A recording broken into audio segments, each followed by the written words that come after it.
কালীঘাটের কালী মূর্তির আসল রহস্য এবং কালীঘাট মন্দির প্রতিষ্ঠার কিছু ইতিহাস সম্পর্কে আজকের পর্বে আলোচনা থাকবে, তাই স্কিপ না করে পুরোটা দেখতে থাকুন।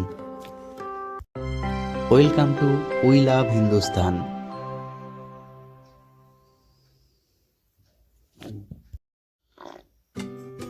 গত পর্বে আমরা কালীঘাট মন্দির সম্পর্কে একটি সংক্ষিপ্ত আলোচনা করেছিলাম। আজকের পর্বে আমরা কালীঘাট মন্দিরের কালী মূর্তির রহস্য এবং কালীঘাট মন্দির তৈরির ইতিহাস সম্পর্কে বিস্তারিত আলোচনা করব। বর্তমানে আমরা কালীঘাট মন্দিরে গেলে যে মূর্তিটি দেখতে পাই, সেই মূর্তির পেছনে একটি অন্য ইতিহাস এবং রহস্য লুকিয়ে আছে। একদা একজন কালী ভক্ত বর্তমান ভাগীরথী নদীর মধ্যে 4টি আঙুলওয়ালা একটি শিলা দেখতে পান এবং একটি স্বয়ম্ভু লিঙ্গও তিনি দেখতে পান। সেই 4টি আঙুলযুক্ত শিলা থেকে একটি অলৌকিক আলো বিস্ফোরিত হচ্ছিল। তিনি বুঝতে পারেন যে এটি কোনো অলৌকিক বস্তু। তিনি সেটিকে নিয়ে এই বর্তমান ভাগীরথীর তীরে যেখানে কালী মন্দির অবস্থিত সেখানে নিয়ে প্রতিষ্ঠা করেন।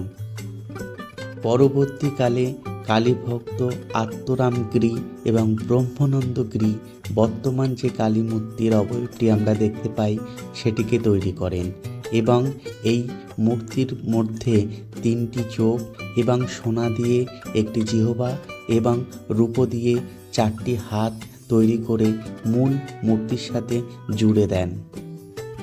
মূল যে ব্রহ্মশিলা যেটি ভাগীরথী নদীতে পাওয়া গিয়েছিল সেটিকে ভক্তদের দেখতে দেওয়া হয় না।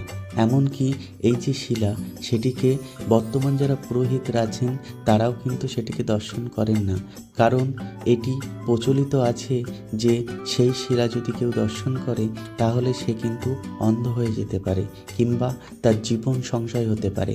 তাই অতি সন্তর্পণে চোখ বেঁধে ব্রহ্মশিলাকে বের করে স্নান করিয়ে আবার তাকে পুনঃপ্রতিষ্ঠা করা হয়। বাংলায় প্রচলিত কালী মূর্তির মতো কালীঘাট মন্দিরের কালী মায়েরও 4টি হাত, যার এক হাতে আছে খড়গ, অন্য হাতে মুন্ড, অন্য 2টি হাতে কোনো অস্ত্র বা কিছু নেই।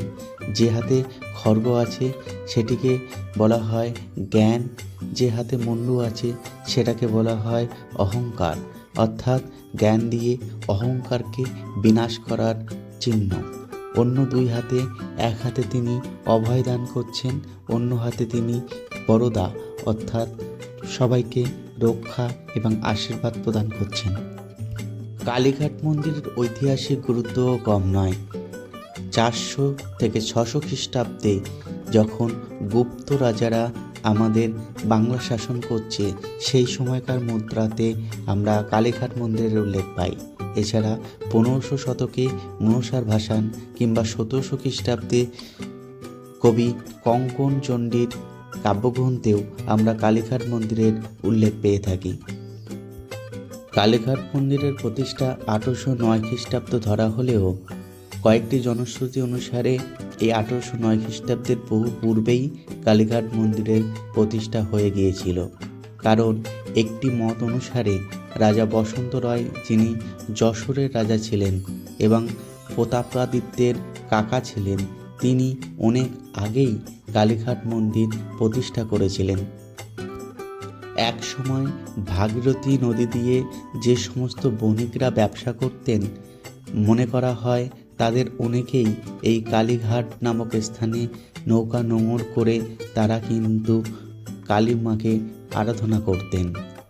যাই হোক, যেটুকু আমি বিভিন্ন তথ্য থেকে পেয়েছি সেটুকু আপনাদের সামনে তুলে ধরলাম।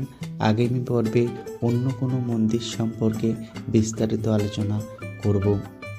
সবাই ভালো থাকবেন, সুস্থ থাকবেন, আর ভালো লাগলে লাইক, কমেন্ট, শেয়ার করতে ভুলবেন না এবং চ্যানেলটিকে সাবস্ক্রাইব করে পাশে থাকবেন। ধন্যবাদ।